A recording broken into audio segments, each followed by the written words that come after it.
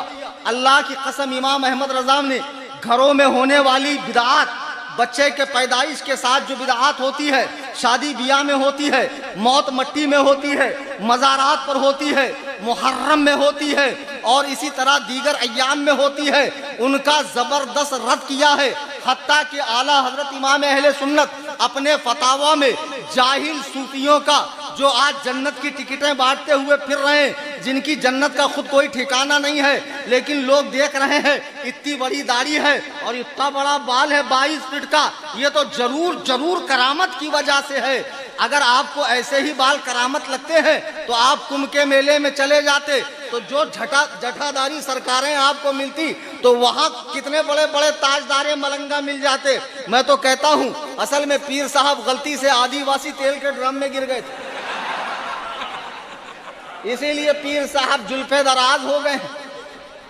اچھا یہ مت سمجھنا مجھے بولنا نہیں آتا، میں قاری بھی ہوں اور بڑے قاف سے ہوں، لیکن کبھی کبھی ان کی زبان بولتا ہوں۔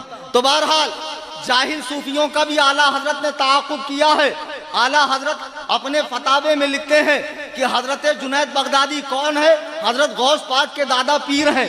ان کے پیر نے ان کے لیے دعا کی کہ اللہ تجھے کان کھول کر سن لو، پیری مریدی کو فرض و واجب سمجھنے والوں، مزارات پہ پیسے لٹانے والوں، آراس کے نام پر محلے کی نیندیں خراب کرنے والوں، جگہ جگہ قبریں بنانے والوں، چلہ بنانے والوں، بدعاتیوں، جہاں قبر نہ ملی میرے خواب میں فلانے صاحب آئے تھے، یا بہت بڑے بزرگ آرام فرما ہے، ایک ٹھو قبر وہاں بنا دی، اور قبروں کی ضرورت پڑی تھی تو غازی اہل سنت یہاں بیٹھ کر گئے تھے، ان کے یاد میں یہاں ایک قبر ہونی چاہیے، یہاں پر رفع حاجت فرمایا تھا، یہاں بھی کچھ نہ کچھ نشانی ہونی چاہیے۔